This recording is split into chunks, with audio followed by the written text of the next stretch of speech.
لله نحمده ونستعينه ونستغفره ونؤمن به ونتوكل عليه ونعوذ بالله من شرور أنفسنا ومن سيئات أعمالنا من يهده الله فلا مضل له ومن يضلل فلا هادي له وأشهد أن لا إله إلا الله وحده لا شريك له وأشهد أن محمدا عبده ورسوله أرسله بالحق بصيرا ونذيرا بين يدي الساعة أما بعد فإن خير الحديث كتاب الله وخير الهدي هدي محمد صلى الله عليه وسلم وشر الأمور محدثاتها وكل محدث بدعة وكل بدعة ضلالة وكل ضلالة في النار. فقد قال الله تعالى في كلام التنزيل والفرقان الحميد. فأعوذ بالله من الشيطان الرجيم. بسم الله الرحمن الرحيم. يا أيها الناس اتقوا ربكم الذي خلقكم من نفس واحدة وخلق منها زوجها وبث منهما رجالا كثيرا ونساء واتقوا الله الذي تساءلون به والأرحام إن الله كان عليكم رقيبا. قال أيضا يا أيها الذين آمنوا اتقوا الله حق تقاته ولا تموتن إلا وأنتم مسلمون. قال تعالى يا أيها الذين آمنوا اتقوا الله وقولوا قولا سديدا يصلح لكم أعمالكم ويغفر لكم ذنوبكم ومن يطع الله ورسوله فقد فاز فوزا عظيما. اللهم صل على محمد وعلى آل محمد كما صليت على إبراهيم وعلى آل إبراهيم إنك حميد مجيد. اللهم بارك على محمد وعلى آل محمد كما باركت على إبراهيم وعلى آل إبراهيم إنك حميد مجيد. رب اشرح لي صدري ويسر لي أمري واحلل عقدة من لساني يفقهوا قولي. ربي أدخلني مدخل صدق وأخرجني مخرج صدق واجعل لي من لدنك سلطانا نصيرا. سبحانك لا علم لنا إلا ما علمتنا إنك أنت العليم الحكيم. اللهم إني أسألك علما نافعا ورزقا حلالا طيبا وعملا متقبلا. قال تعالى إن الصلاة تنهى عن الفحشاء والمنكر والبغي يعظكم لعلكم تذكرون. إن الصلاة ونسكي ومحياي ومماتي لله رب العالمين لا شريك له وبك أمرت وأنا أول المسلمين. கண்ணியத்துக்குரிய அல்லாஹ்வின் நல்லடியார்களே, அன்பார்ந்த தோழர்களே, தோழிகளே, தாய்மார்களே, சகோதரர்களே, சகோதரிகளே, அல்லாஹ்வுடைய அருள், அல்லாஹ்வுடைய ரஹ்மத், அல்லாஹ்வுடைய கிருபை இறங்கி கொண்டிருக்கக்கூடிய இந்த சந்தர்ப்பத்தில் நாம் அல்லாஹ்வுடைய வீட்டில் உட்கார்ந்திருக்கிறோம். அல்லாஹ் நம்முடைய இபாதத்தை கபூலாக்கிக் கொள்வானாக, நம்முடைய பாவங்களை மன்னித்து விடுவானாக, நம்முடைய அனைத்து பிரச்சனைகளையும் அல்லாஹ் தீர்த்து வைப்பானாக, நம்முடைய குடும்ப பிரச்சனைகளும் நம்முடைய துயரங்களையும் நம்முடைய கஷ்டங்களையும் அல்லாஹ் தூரப்படுத்தி வைப்பானாக, நம்முடைய பிள்ளைகளுடைய வாழ்வு நல்ல வாழ்வை ஏற்படுத்தி தருவானாக என்று பிரார்த்தித்த வண்ணமாக, அல்லாஹை போற்றி புகழ்த்திய வண்ணமாக, இறைத்தூதர் மீது தான் சாந்தி சலவாத்தும் உண்டாக்குக என்று கூறி அவரை பின்பற்றி வாழ்ந்த அந்த சஹாபாக்கள், தாபியீன்கள், தபே தாபியீன்கள், குலஃபாயின்கள், ராஷிதீன்கள் எண்ணற்ற நல்லடியார்கள் மீதும் குறிப்பாக நம் மீதும் இறைவனுடைய சாந்தியும் சமாதானம் நிலவச் செய்வானாக. கணியத்துக்குரிய சகோதரர்களே, அல்லாஹ்வுடைய மாபெரும் கருணையால் நாம் 11வது மாதம் அடைந்திருக்கிறோம். அதாவது 1447வது ஹிஜ்ரி ஆண்டு அடைந்து 16வது மாதம் ஜில்காதாவுடைய கடைசி நாளுக்காக இருக்கிறோம். இன்றோ அன்றோ நமக்கு திரை தெரிந்துவிடும். திரை தெரிந்துவிட்டால் அதிலிருந்து ஹஜ்ஜுடைய அர்க்கான்கள், குர்பானியுடைய அர்க்கான்களும் குர்பானுடைய சட்டங்களும் ஹஜ் பெருநாட்களுடைய நிலைப்பாடுகளும் என்ன, எப்படி நடந்து கொள்ள வேண்டும் என்பதை நமக்கு உணர்த்துகிறார்கள். இந்த பிறையுடைய கணக்கு அல் ஹஜ்ஜு அஷ்ஹரு மஅலூமாத் ஃபமன் ஃபரத பிஹின்ன அல் ஹஜ்ஜ ஃபலா ஃபுஸூக என்று அல்லாஹ் தஆலா சொல்கிறார். இந்த பிறை இருக்கிறது ஒரு காரணம் காட்டக்கூடியதாக நமக்கு இருக்கிறது. இந்த காய்தா இது முடிஞ்சிச்சுன்னு சொன்னால் அடுத்த 12வது மாதம் ஜில் ஹஜ்ஜுடைய மாதம். ஜில் ஹஜ்ஜுடைய மாதத்தினுடைய பிறையை பார்த்தா நீங்கள் என்ன செய்யுங்கள், அதிகம் அல்லாஹ்வுடைய இபாதத்தை செய்யுங்கள், ஜிக்ர் செய்யுங்கள், நன்றி செலுத்துங்கள்.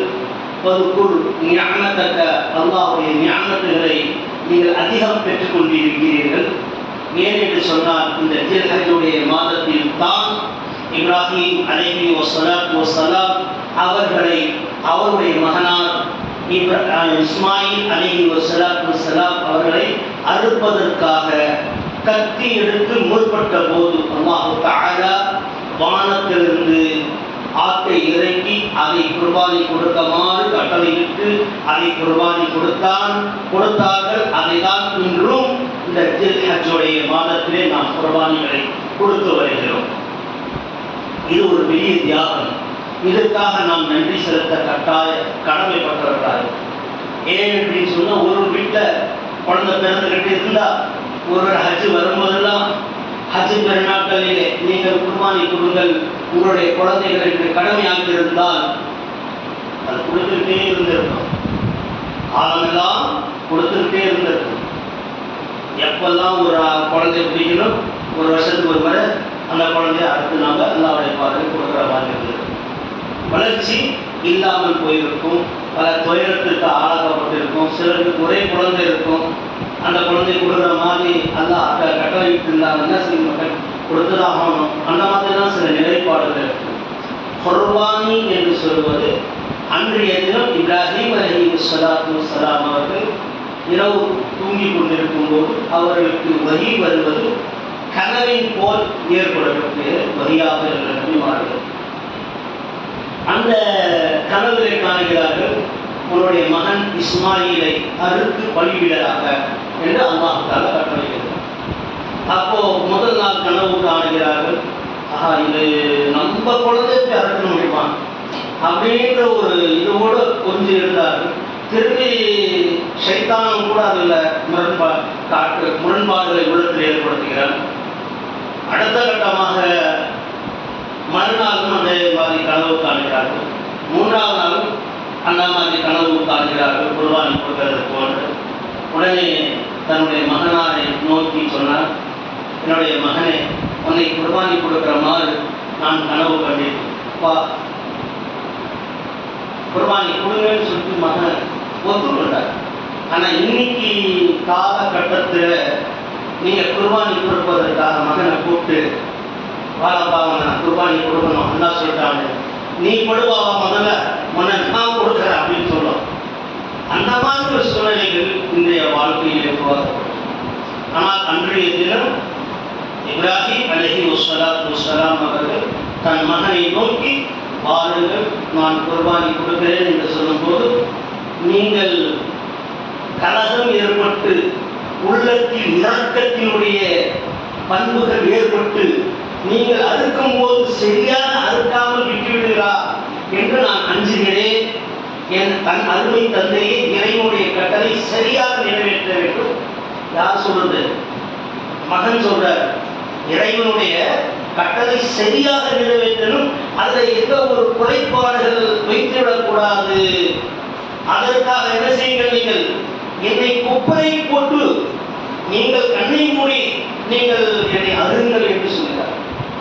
இந்த அளவுக்கு அவருடைய தக்வா, அந்த இறையச்சம், அந்த பயபக்தி அல்லாஹ் தஆலா ஏற்படுத்தி சுப்ஹானல்லாஹ். கணியத்துக்குரிய சோதரர்கள், அந்த மாதிரி இன்றைய காலகட்டத்துக்கும் அந்த காலகட்டத்திற்கும் மாறுபட்ட ஒரு முரண்பட்ட ஒரு செய்தியாக இருக்கக்கூடிய செய்தியாக. ஆனால் இஸ்லாத்தில் அல்லாஹ் தஆலா இப்போ உலகம் அந்த அளவுக்கு மாறுபட்டு இருந்தாலும் ஆனால் அல்லாஹ் தஆலாவுடைய சட்டங்கள் மாறவில்லை. இன்னதீன இன்தல்லாஹில் இஸ்லாம், இஸ்லாம் அங்கீகரிக்கப்பட்ட ஒரு மார்க்கமாக இருக்கிறது. அதற்காக வருஷம் வருஷம் நம்ம குர்பானி கொடுத்தே ஆகணுமா என்று சிலருடைய கேள்விகள் இருக்கிறது. அல்லாஹ் ரப்பல் ஆலமீன் வசதி இருந்தால் நீங்கள் என்ன செய்யுங்கள், குர்பானி கொடுங்கள். ஒரு ஒட்டகத்தையோ அல்லது ஆட்டையோ மாட்டையோ. வசதி இல்லாதவர்கள் ஒரு ஒட்டகத்தில் 7 பங்கு 11 பங்கு எடுத்துக் கொள்ளுங்கள், அல்லது ஒரு மாட்டை நீங்கள் 7 பங்குகளாக ஆக்கிக்கொண்டு குர்பானி கொடுங்கள். அது உங்களுடைய குடும்பத்திற்கும் நல்லது. என்ன இரண்டாவது விஷயம் என்னன்னு சொன்னா, அந்த மாதிரி நீ குர்பானி கொடுக்கக்கூடிய நேரத்தில் உன்னுடைய ஈமானை தியாகம் செய்யக்கூடிய நிலை ஏற்பட்டது. அல்லாஹ்வுடைய தூதர் ஸல்லல்லாஹு அலைஹி வஸல்லம் இந்த மாதிரி நிறைய கருத்துகள் வைத்து கேட்கப்பட்ட போது அல்லாஹ் தஆலா குர்ஆனுடைய வசனம் எழுதினார். லவ் யனாலு லுஹூமுஹா வலா திஹாமுஹா வலாக்கின் யனாலு தக்வா மின்கும். அதோடைய மாமிசம் இருக்கிறது. ஆடு நீ அறுக்கிறீங்க, மாடு அறுக்கிறீங்க, அல்லது நீங்க ஒட்டகத்தை அறுக்கிறீங்க, அறுக்கக்கூடிய அந்த ரத்தம் அதனுடைய ரத்தத்தையோ அல்லது அதனுடைய முடிகளோ அல்லது அதனுடைய மாமிசத்தையோ, அதனுடைய கறி இருக்கு இல்லையா, அது எல்லாத்துக்கும் போய் சேர்றதில்லை. நீ அறுக்கக்கூடிய ரத்தம் இருக்கு, அது தாவால போயிடுது, அது சாப்பாடையில போயிடுது. அறுக்கக்கூடிய மாட்டுடைய தோல் அதையும் இங்கே போட்டுருப்பாரு. அதனுடைய கறி அதுவும் கூட நீ சாப்பிடுற. ஆனால் இதுல பார்க்கிறது இறையச்சம் தான். ஆனால் இன்று நம்முடைய சமூக மக்கள் மத்தியில குர்பானி என்று சொன்னால் ஏதோ ஒரு பெரிய சிரமத்துக்கு ஆளாக்கப்பட்ட பச்சா பயிர்னாப்பா படாடனா பயிர் 1 லட்சம் 1.5 லட்சம் ரூபாய். மஸ்ஜிதுக்காக அவர் இடத்துல போய் கேட்டா 100 ரூபாய் சந்தா கொடுக்கறது கஷ்டமா இருக்கு, 200 ரூபாய் சந்தா கொடுக்கறது கஷ்டமா இருக்கு. ஆனா அதே குர்பானி கொடுப்பதிலே அந்த அளவுக்கு ஆர்வம் காட்டி அதை வீட்டுக்கு முன்னாடி கொண்டாந்து கட்டி அதை அழுது பார்க்கக்கூடிய காட்சிகளை நாம் பார்க்கிறோம். 1,30,000 1,50,000 2 லட்சம் ரூபாய் 2.5 லட்சம் ரூபாய் 3 லட்சம் ரூபாய் கொடுத்து கூட குர்பானி கொடுக்குறாங்க. அல்லாஹ்வுடைய விஷயங்களை நீங்கள் ஞாபகம் வைத்துக் கொள்ள வேண்டும். குர்பானி என்பது உங்களுடைய தக்வா, இறையச்சம் தான். நல்லா பார்க்கணும். நான் இறைத்தூதர் ஸல்லல்லாஹு அலைஹி வஸல்லம் இந்த தொழுகைக்கு நிற்கிறோம் இல்லையா, பாருங்க, இப்படி தொழுகிற அல்லாஹ் அக்பர்னு கை கட்டின உடனே என்ன ஓத சொன்னாங்க, இன்னி வஜிஹத்து வஜிஹ லில்லதி ஃபதரஸ் ஸமாவாத்தி வல் அர்தி வமா அனா மினல் முஷ்ரிகீன் இன்ன ஸலாத்தி வ நுஸ்கி வ மஹ்யா வ மமாத்தி. நிச்சயமாக என்னுடைய தொழுகை, என்னுடைய நோக்கு, என்னுடைய குர்பானி இவைகளெல்லாம் தன்னுடைய ரட்சகனுக்காகவே நான் செய்கிறேன் என்று ரசூல் ஸல்லல்லாஹு அலைஹி வஸல்லம் கை கட்டியவுடன் இந்த துஆவை ஓதுவார். இன்னி வஜ்ஹத்து வஜ்ஹி லில்லதி ஃபதரஸ் ஸமாவாத்தி வல் அர்த ஹனீஃபன் வ மா அனா மினல் முஷ்ரிகீன். நான் முஷ்ரிக்காக இருக்க விரும்பல. இப்ராஹிம் அலைஹிஸ்ஸலாம் சொல்றாங்க, என்னுடைய முகம் அல்லாஹ்வுடைய முகத்தை பார்க்கக்கூடிய முகங்களாக இருக்கிறது. வானம் பூமி எல்லாத்துக்கும் அந்த யாருக்கு நாங்கள் முகம் காட்டுகிறோமோ அந்த இறைவனுக்கு சுத்தமாக்கப்பட்டிருக்கிறது. அவனுக்கு எப்போதும் நான் இணை வைக்கக்கூடியவனாக இல்லை என்று அவர்கள் வாக்குறுதியை கொடுத்துவிட்டு, இன்னும் சொல்லாத்தி நிச்சயமாக என்னுடைய தொழுகை இருக்கிறது, நான் யாருக்கும் காட்டுவதற்காக நான் தொழுக மாட்டேன். என்னுடைய தொழுகை அல்லாஹ் ஒருவன் பொறுத்து கொள்ள வேண்டும் என்ற உன்னதமான நோக்கத்தோடு நான் தொழுகைக்காக இருக்கிறேன். இன்னும் சொல்லாத்தி ஒனுஸ்கி நான் அறுப்பது பலியிடுவதும் கூட அல்லாஹ்வுக்காக தான். ஒமஹ்யா மமாத்தில்லாஹி ரப்பில் ஆலமீன், நான் வாழ்வும் மரணமும் அல்லாஹ்வுக்காகவே நான் இருக்கிறேன் என்ற மமஹ்யா மமாத்தில்லாஹி ரப்பில் ஆலமீன், அந்த ரப்புக்காகவே நான் செய்கிறேன் என்று நீங்கள் தொழுகையில் கூறுங்கள் என்று நபிகள் நாயகம் ஸல்லல்லாஹு அலைஹி வஸல்லம் சொன்னார். இது எங்களுடைய தந்தை இப்ராஹிம் அலைஹிஸ்ஸலாம் அவர்கள் சொன்ன வார்த்தையாக இருக்கிறது. இந்த குர்ஆனிலிருந்து பெருமைக்காக கொடுப்பது, அல்லாஹ்வுக்காக கொடுப்பது. அதை பார்க்கணும். ஒரு மாடு வாங்கணும்னு சொன்னால் அந்த மாட்டில் வந்து சின்ன மாடாக இருந்தாலும் பரவாயில்ல, சின்ன மாடாக இருந்தாலும் அதில் அழிவு என்று சொல்லக்கூடிய, அதாவது குறைகள் இருக்கக்கூடாது. கொம்பு உடைஞ்சி அல்லது அதனுடைய வால் உடைஞ்சி அல்லது அதனுடைய கால் உடைஞ்சி தொங்கிக் கொண்டிருக்கக்கூடிய நிலையில, அல்லது மாட்டின் மேல் அடியாரம் இடுவதற்காக தீ காயங்கள் ஏற்படுத்துவார்கள், சூடு போடுவாங்கன்னு. அந்த சூடு போட்ட மாட்டையும் கூட நீங்க வாங்காதீங்க. நான்காவது அதில் சொல்லப்படுகிறது, வால் உடைந்திருக்கக்கூடாது, கால் உடைந்திருக்கக்கூடாது, சூடு போட்டு இருக்கக்கூடாது. நான்காவது என்ன சொன்னார்கள் நபிகள் நாயகம் ஸல்லல்லாஹு அலைஹி வஸல்லம், காது அறுக்கப்பட்டதாகவும் இருக்கக்கூடாது.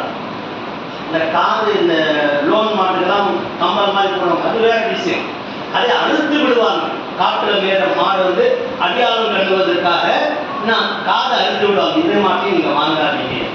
நான் ஐந்தாவது விஷயங்கள், நீங்கள் மாடையோ ஆடையோ அல்லது ஒட்டகத்தை வாங்குவதாக இருந்தால் அது கண்ணு தெரிகிறதா என்று பார்த்துவாங்க. கண் இருக்கு இல்லையா, அது பார்த்துவாங்க. கண்ணு நல்லா தெரியுதா, ரெண்டு பக்கம் இருந்தாலும் அது ஆடுறது பாடுறது அவர் செய்கிறத பார்த்து வாங்க. 5. 6வது விஷயம் என்ன சொன்னாங்க நபிகள் நாயகம் ஸல்லல்லாஹு அலைஹி வஸல்லம், ஒரு மாட்டினுடைய வயதை பூர்த்தி அடைந்திருக்க வேண்டும். 2 வருடம். 2 வருடம் பூர்த்தி அடைந்திருந்தால் அந்த மாட்டை நீங்கள், இப்போ நம்ம டேட் ஆஃப் பர்த் பார்க்க முடியும், முனிசிபாலிட்டி போயிட்டு அதுக்கு இல்லை. அப்போ என்ன ரசூல் ஸல்லல்லாஹு அலைஹி வஸல்லம் சொன்னாங்க, டேட் ஆஃப் பர்த் இருக்கு, 2 பல்லு இருக்கு முன்னாடி, எல்லாத்துக்கும் இருக்குதான் செய்யும். மாட்டுக்கு பல்லு இல்லாமலாம் இல்லை, எல்லா மாட்டுக்கும் இருக்கு. திறந்து பார்த்தோன்னா மாட்டு பல்லு இருக்கு. அவன் மாட்டுக்காரன் என்ன பண்ணா காட்டுன்னு 15 ரூபாய் இருக்கும். அந்த பல்லு உடைந்து இருக்க வேண்டும், அதாவது அது முத்தி வெளியாக இருக்கும். முத்தி வெளியாக இருக்கு. அந்த 2 பல்லு மட்டும் தனியாக அடையாளம் காட்டும். அது காட்டக்கூடிய கண்டிஷனுக்கு போயிருக்கும். அல்லது 4 பல்லு இருக்கும், 2 பல்லு தான் உடையும், சேர்ந்து இருக்கும். அல்லது ஒன்று உடைந்து ஒன்று லைட்டாக இருக்கும், அது அல்ஹம்துலில்லாஹ் ஜாயிஸ் ஆகிடும். ஆனால் ஒடியான ஒரு பல்லு இருக்குதுன்னு சொன்னால் அது எல்லா சமமுக்கு சமம். 2 பல்லு போட்டதுன்னு சொல்லுவாங்க. 4 பல்லு இருந்தால் 4 பல்லு முன்னாடி மட்டும் காட்டும். நீங்கள் நல்லா ஒரு மாட்டு கைகளில் வந்து போய் பார்த்தீங்கன்னாக்கா அந்த தலையை வெட்டின அந்த பார்த்தீங்கன்னா பல்லு, அது மேலே இருக்கக்கூடிய பல்லு, கீழே இருக்கிற பல்லை நீங்கள் கணக்கு போடக்கூடாது. ஆகும். சிலர் என்ன பண்ணாங்க, எனக்கு தெரிஞ்ச ஒரு சகோதரர் மாட்டை போய் பிரிச்சு பார்த்தா கீழே பல்லு இருக்க மாட்டுக்கு இருக்கா, அப்படி ஒரு பல்லு இல்லை, உடனே மாதிரி ஒரு பல்லு பார்த்துட்டு இல்லை, 6 பல்லு மேலே இருக்குது, ஆனால் கீழே பல்லு இல்லைன்னு சொல்லிட்டாரு. அந்த மாதிரியும் கிடையாது. அதே மாதிரி ஆட்டுக்கு கூட பல்லுகள் என்ன செய்யணும், பல்லு போட்டு இருக்கும். அது 1 வருடம் பூர்த்தி அடைந்த ஆடாக இருக்கட்டும், அல்லது தகுதி வாய்ந்த ஆடாக இருக்கட்டும். பல்லு வந்து சில ஆடுகளுக்கு படாத இருக்கும். அந்த ஆடு இருக்கிற சில கொஞ்சம் பார்க்கறதுக்கு திடகாட்டமாக நல்லா இருக்கும். அந்த பல்லு வந்து ஒன்றும் படாத மாதிரி இருக்கும், ஆனால் வயது நிலைமையதாக இருக்கும். அந்த மாதிரி பார்த்து அதை வாங்குங்க.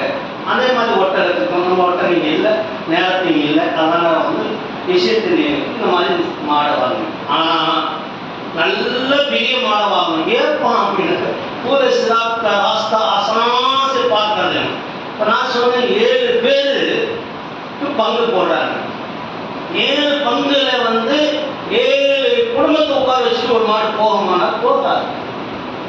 அதாவது சொன்னது மறுமை நாளில் உங்களுடைய ஆமால்களை எடுத்து கடந்து செல்லக்கூடிய அளவில் அந்த மாடு ஆடு இருக்க வேண்டும் என்ற வேகத்தை எடுத்து காட்டுகிறாங்க. அது மாதிரி ஜடகாட்டமாக இருக்கணும். அதுக்காக நாளைக்கு செத்து போகிறது இன்னைக்கு 1 வருஷம் அதுக்கு முன்னாடி வருஷம் நம்ம ஒரு பார்த்து ஒரு மாடு படுத்துட்டு இருக்கு, நல்லா படுத்துட்டு இருக்கு. வா எங்கே அடுத்த தெரியட்டு போயிட்டான், கம்மி எடுத்து தந்துடுறாங்க. அந்த மாதிரிலாம் வந்து வாங்கிட்டு வந்து கறியை கொடுக்குறவங்களாம் உண்டு. அன்புக்குரிய சகோதரி, இந்த மாதிரிலாம் வந்து மாடு திடகாட்டமாக இருக்கணும், கொஞ்சம் நல்லா நடக்கிற மாதிரி மாட்டாக இருக்கணும். இந்த மாதிரி மாட்டையும் ஆட்டையும் நீங்கள் வாங்குங்க. அதுக்குன்னு சொல்லிட்டு மிக உயர்ந்த அந்தஸ்தில் வாங்கி ஏழைகளுடைய மனம் புண்படுத்துகிற மாதிரி ஆக்கிடக்கூடாது. ஏழைகள் இருக்காங்க இல்லையா, அவன் குடும்பத்தையே வசதி இருக்காது. இன்னைக்கு குர்பானி கொடுக்காத காரணம் என்ன, அவன் கொடுக்குற மாதிரி நான் தர முடியலையா, சரி நான் பங்குலையாவது சேர்ந்துருவோம் அப்படின்னு சொல்லிட்டு. ஆனால் இவனுக்கு பார்த்தா பங்குக்கு சேரும்போது அழகான முறையில் ஒரு 4 பங்கு வந்து வீட்டில் இருக்கு. 4க்கு 4 நாள் என்ன 16,000 ரூபாய் வச்சு 16,000 ரூபாய் வந்து நல்ல பங்கு போட்டு சின்ன கண்ணுக்குட்டியாக அது என்ன செய்யுது கிடைச்சிருது 2 வருஷத்துக்கு. அவங்க கூட கட்டி சின்னதாக அறுத்துருக்காங்க அப்படிமா அறுத்தாங்கன்னு என்று சொல்ல மாட்டாங்க. இதுதான் தக்குவா மட்டும் தான் நல்லா பார்க்குறாங்க. நான் இப்போ மனசாலை கொடுக்குறாங்க. அவங்க வந்து முன்னாடி காட்டுறது ஒன்று இருக்கும், பின்னாடி செய்கிறது ஒன்று இருக்கும். அல்லாஹ் காப்பாற்றணும். அல்லாஹுடைய நல்லடியார்கள் நாம் எந்த ஒரு காரியங்கள் செய்தாலும் இறைவனுக்கு பொருத்தமான காரியங்கள் செய்யணும். சின்னதாக இருந்தாலும் நம்ம குடும்பத்துக்கு போதும். அதே நேரத்தில் இன்னும் அந்த மாடு ஆடு வாங்கக்கூடிய தன்மைகள் செய்யணும். கொடுக்கறது யார் கொடுக்கணும், யார் கொடுக்கக்கூடாது, இதை பற்றி நம்ம பார்க்கணும்னு சொன்னாக்க தெளிவாக தெரிஞ்சது. நம்மகிட்ட வந்து ஒரு வசதி இருக்கு, அல்ஹம்துலில்லாஹ். குர்பானி கொடுக்கறதுக்கு வசதி இல்லைன்னு சொல்ல ஏதாத யாருமே இல்லை. கண்டிப்பாக குர்பானி கொடுக்கக்கூடிய வசதி இருக்கு. தாராளத்துக்காக ஒரு நாளைக்கு நீங்க 20 ரூபாய்க்கு அப்படி ஓரம் கட்டினீங்கன்னாக்கா 300 நாளைக்கு என்ன ஆயிடுச்சு? 6,000 ரூபாய். நல்ல ஒரு பங்கு மாற்று 50 ரூபாய் எடுத்து வச்சீங்கன்னா போதும். ஒரு நாளைக்கு குர்பானியே சொல்லி 50 ரூபாய் எடுத்து வச்சுனாலும் உங்களுக்கு என்ன ஆயிடும்? மாசத்துக்கு 1,500 ரூபாய், வருஷத்துக்கு ஆகிடுச்சு. நல்ல கணக்கு போடுங்க. 20,000 கிட்டத்தட்ட அந்த பணம் வருஷத்துக்கு 18,000 ரூபாய். 18,000 ரூபாய் மாதம் வாங்கி 50 ரூபாய் அவருடைய பாடலை நாம் தர்மம் செய்யும்போது தானா நம்முடைய ரிலீஸ் ஆகிடும். இல்லையா இந்த மாதிரி செய்ய முடியாதுன்னு சொன்னாக்க அதுதான் ஒரு 3,000 4,000 இது மாதிரி ஒரு பங்கை சேர்ந்து அல்லாஹுடைய பாதையில ஒரு அர்ப்பணிப்பு ரத்த தானங்கள் செய்யக்கூடிய ஒரு நிலையை அவன் அடுத்து படிக்கிறாங்க. நிறைய ஆடுகள் என்ன செய்யறாரு, திடீர்னு ஒரு ஆள் வராது, நேற்றுக்கு சந்தா கொடுக்க முடியல, இன்னைக்கு வந்து என்ன சொல்றாரு, ஒரு ஆட்டை வாங்கி ஏமா நேற்று வண்டியில் போயிட்டு இருந்தேன், அப்செட் ஆயிடுச்சு, வண்டி அப்செட் ஆயிடுச்சு, क्या कि मुसीबत अल्लाह बचाया बंदे, क्या कि मुसीबत से अल्लाह बचाया क्या, अल्लाह के रास्ते में बकरा ತುಂಬಾ ಇದ್ದಲ್ಲ ಕೆಲಸ. குர்பானி கொடுக்க விஷயத்தில் பின்வாங்க. அல்லாஹ் சுப்ஹானஹு வ தஆலா இந்த விஷயங்கள்ல வந்து நீங்க சின்ன சின்ன விஷயங்களை நீங்க கொடுத்து உதவுங்கள், அல்லாஹ் பெரிய விஷயத்தில் உங்களுக்கு கை காட்டுவாங்க. உதாரணத்துக்காக நம்ம இடத்துல நல்ல வாகனம் வச்சிருக்கோம், பெட்ரோல் போடுறோம், டெய்லி 50 ரூபா பெட்ரோல், டெய்லி 10 ரூபா 20 ரூபா அதுக்குன்னா செலவு. இந்த நேரத்தில் குர்பானி கொடுக்க முடியாதுன்னு சொல்றாரு. நம்ம ஒரு பங்கையாவது சேர்ந்து நல்ல முறையில் அறத்துக்காக முயற்சி செய்யணும். இந்த பங்குதாரர்கள் என்ன செய்வாங்க, குடும்பத்திலே வந்து 2 பங்கு தேவை, பக்கத்துக்குள்ள 2 குடும்பம், இன்னொரு பக்கத்தில் இருந்து இந்த மாதிரி சேர்ந்தனா ஒரு 7 பேர் ஆகிட்டாங்க, 6 பேர் ஆகிட்டாங்க. 6 பேர் சேர்ந்து ஒரு மாட்டை வாங்குது, 2 குடும்பம் 3 குடும்பம் சேர்ந்து ஒரு ஆட்டை வாங்குறது, மாட்டை வாங்குறது, ஆட்டை வாங்க முடியாது, ஆட்டு ஒரு குடும்பத்துக்கு ஒன்று போகிறோம். அதே நேரத்தில் ஒரு யார் யாருக்கு கொடுக்கணும், எப்படி கொடுக்கணும், இந்த மாதிரி செய்ய குர்பானி கொடுத்துட்டீங்களா. இப்போ குடும்பம் யார் எந்த குடும்பத்தை தந்தை, எங்கள் அம்மா இருக்காங்க, எங்கள் பாவா இருக்காங்க, நான் இருக்கேன், எங்கள் தங்கச்சி, ஒரே குடும்பத்தில் நீங்கள் இருக்கீங்கன்னாக்கா உங்களுக்கு ஒரு ஆடு போதும். மாட்டுடைய பங்கில் ஒன்று இருந்தாலும் உங்களுக்கு போதும். தனித்தனி ஜீனா இருக்கிறது, தனித்தனி குடும்பம் இருக்குன்னு சொன்னால் அந்த தனித்தனி குடும்பத்திற்கு ஒரு பங்கு போதும். ஆனால் வீட்டு விஷயத்தில் ரேஷன் கார்டெல்லாம் தனியாக இருக்கும். ரேஷன் கார்டு தனியாக இருக்கும், அம்மாவுக்கு தனி ரேஷன் கார்டு, இன்னொன்று வந்து மருமகளுக்கு தனி ரேஷன் கார்டு. सब एक बकरा बस இந்த மாதிரி ரேஷன் கார்டு தனியாக இருந்துச்சு, அதுக்கு தனியாக இருந்துச்சுன்னு சொன்னாலே அவங்க வந்து அவங்களுடைய பங்கு அவங்க கொடுக்கணும். இது ஒரு நாகத்தில் இருக்கக்கூடிய ஒரு முக்கிய செய்திகளாக நமக்கு அடங்கியிருக்கிறது. என்ன குர்பானி என்று சொன்னால் இந்த மாதிரி கொடுக்கக்கூடிய குர்பானி கட்டாயம் கொடுக்கணுமா அப்படின்னு சொன்னீங்கன்னாக்கா கட்டாயம் படுத்தப்படுறது அது ஒரு சுன்னத்தான கடமையாகும். அது சுண்ணத்தான ஒரு கடமையாக இருக்கிறது. முடிஞ்ச அளவுக்கு போன வருஷம் நான் கொடுத்துட்டேன், அதற்கு இந்த வருஷம் கொடுக்கறதுக்கு வசதி இல்லைனாக்கா கடனாக இருக்கிறேன் தேவை இல்லை, பணம் வருது எனக்கு ஒரு 10 நாளில் வந்துடும், 15 நாளில் எனக்கு வந்துடும் அப்படின்னு சொல்லி நம்ம இருக்குதுன்னு சொன்னாக்கா நமக்கு கடனாக வேற யாராவது கொடுக்குறாங்கன்னா அவங்களுக்கு வாங்கி குர்பானி கொடுத்துடலாம். ஏன்னா குர்பான் அந்த நாட்களுக்குள்ளார தான் தர முடியும். எந்த நாட்களுக்குள்ளார அந்த நாட்கள், அந்த நாளை தாண்டிச்சுன்னு சொன்னால் குர்பானி கொடுக்க முடியாது. ஆகையால் நம்ம பணம் வந்து நாளைக்கு வருது, இன்னைக்கு குர்பானி டேட் முடியுதுன்னு சொன்னா நம்ம நாளைக்காக ஒரு நாளைக்கு முன்னாடி கடனை வாங்கி கொடுக்குற யாரும் முன் வரலன்னு சொன்னா விட்டுடலாம். குர்பானி கொடுக்காம அவனுக்கு அந்த பாவம் வராது. எப்படி ஆஸ்பத்திரிக்கு போறதுக்காக திடீர்னு வீட்டில் விழுந்தாங்க, கால் உடஞ்சிச்சு, பல் உடஞ்சிச்சு, தலைமண்டை உடஞ்சிச்சுன்னா நாம் என்ன செய்யணும்? உடனே எங்கேயாவது கரட்டி முரட்டி செஞ்சிடலாம் ட்ரீட்மெண்ட். அந்த மாதிரி தான் நம்ம நினைக்கணும். இது திடீர்னு வரல, நமக்கு முன்கூட்டி இதுக்கான சேஃப்டி இருக்குது. இந்த வருஷம் கொடுக்க முடியாது, அடுத்த வருஷத்துக்காக சேஃப்டி பண்ணிடுச்சு. ஒரு உண்டியலை வச்சிருக்கு வீட்டில், டெய்லி அதில் வந்து உங்களுக்கு காசை போட்டு பாருங்க. இன்ஷா அல்லாஹ் அப்படி பார்க்கறது எவ்வளோ இருக்குன்னா இது குர்பான் என்று சொல்வாங்க. இதுக்கு பேரே குர்பான் சொன்னா, அதாவது அர்ப்பணிப்பதல்.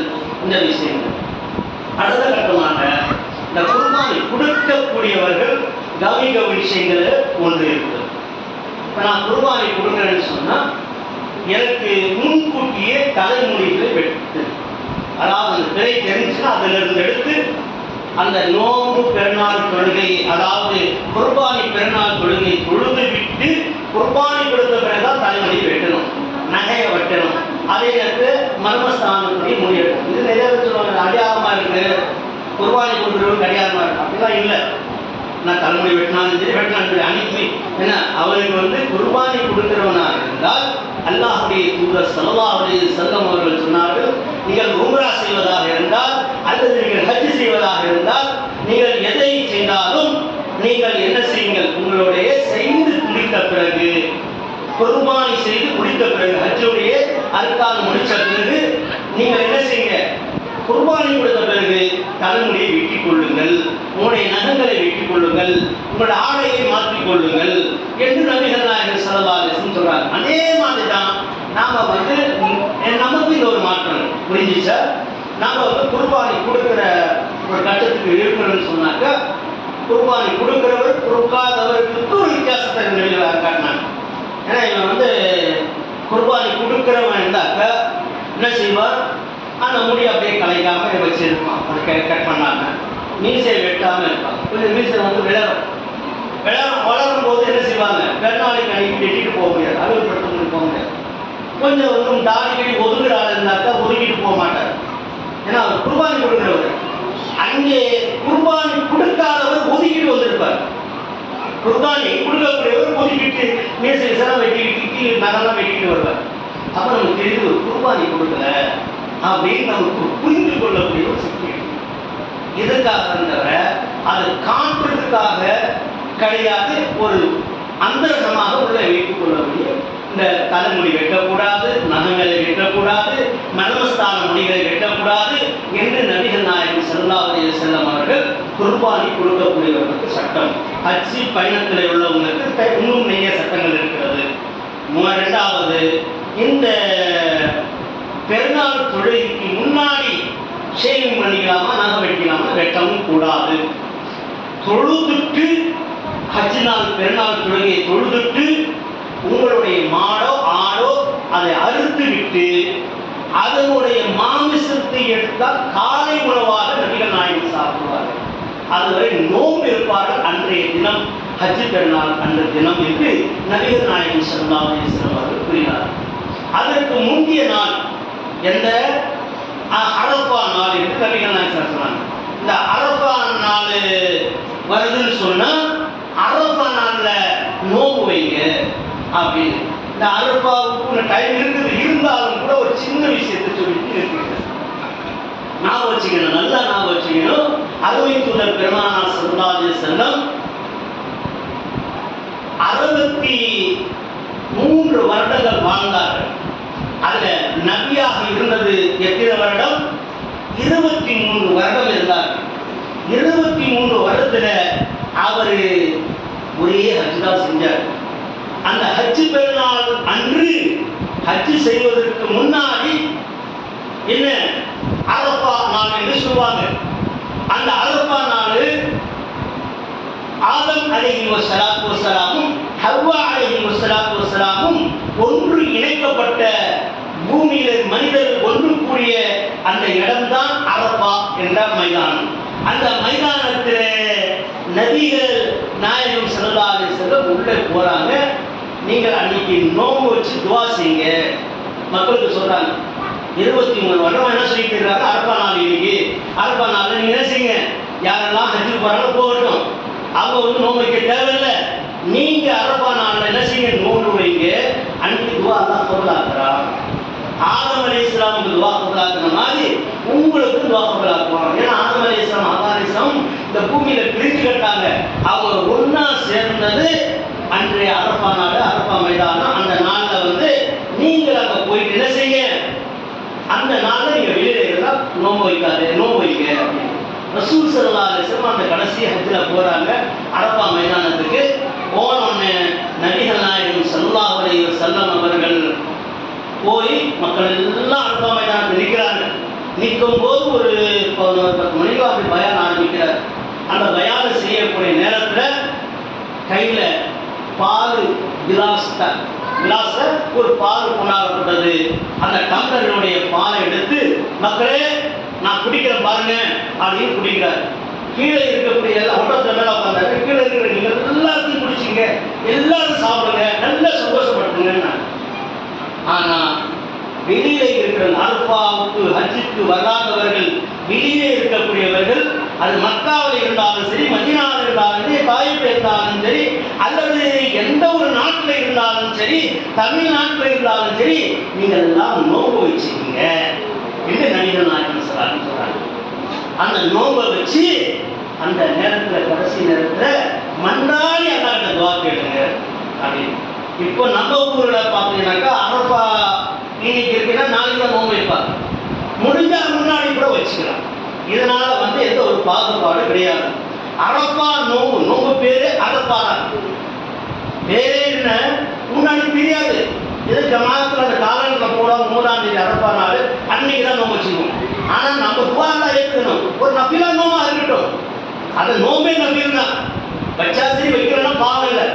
அது அன்னைக்கு அரபா நாள் அன்னைக்கு கூடக்கூடிய நாள்ல நாம வந்து அந்த நோம்பை வச்சு அல்லாஹ்கிட்ட துஆ கேட்டோம்னாக்கா நம்ம கஷ்டத்தை தீருமா தீராதா? இது நினைவுபடுத்திட்டேன். இந்த ஹஜ்ஜு பெருநாளை ஞாபகம் வச்சுக்கிறது. நாளைக்கு நமக்கு என்ன பேர தெரிஞ்சிடும். பேர தெரிஞ்சிச்சுன்னு சொன்னா குர்பானி கொடுக்கக்கூடிய மக்கள் உங்களுடைய மீசை முடிகளை அகற்றாமல், தலைமுடிகளை அகற்றாமல், நகமுடிகளை அகற்றாமல், மர்மஸ்தான முடிகளை அகற்றாமல், கால் நகங்களை வெட்டாமல், தங்களுடைய அக்கல் முடியும் அகற்றாமல் வைத்துக் கொள்ளுங்கள். அதே போன்று அவர்கள் குர்பானி கொடுத்த பிறகு அவருடைய முடிகளையும் அவருடைய நகங்களையும் வெட்டி அகற்றிக் கொள்ளட்டும் என்று நபிகள் நாயகம் ஸல்லல்லாஹு அலைஹி வஸல்லம் அவர்கள் கூறியதை நினைவுபடுத்திக் கொள்கிறேன். அரபா 2வது அம்சம். யார் ஒருவர் அந்த அரபா நாள்ல நோம்பு வச்சாங்கனாக்கா அவ்வளோ பெரிய சவாபை பற்றி நிறைய பேசும். ஆனா அந்த நோம்பை வந்து மிஸ் பண்ணாம வைங்க. ஏன்னா அந்த அரபா நாள்ல நீங்க நோம்பு வைக்கும் போது உங்களுக்கு கிடைக்கக்கூடிய பலன் இருக்கிறது. அது பெரிய பலனாக இருக்கிறது. அது ஆதி மனிதர் ஆதம் அலைஹிஸ்ஸலாத்து வஸ்ஸலாம் அவர்கள் ஒன்று கூடிய அந்த நேரத்தில் அவர்கள் செஞ்ச துவா தான் அந்த அரபா மைதானத்தில் ஹாஜிகள் ஒன்று கூடுறாங்க இல்லையா? அவர் ஹஜ்ஜா, நான் ஹஜ்ஜுக்கு போறேன், நான் இங்கேருந்து மக்காவுக்கு போயிட்டேன், காபத்துல்லாவுக்கு போயிட்டேன், மினாவுக்கு போயிட்டேன், மினாவில் இருந்த முஸ்லிஃபாவுக்கு போயிட்டேன்.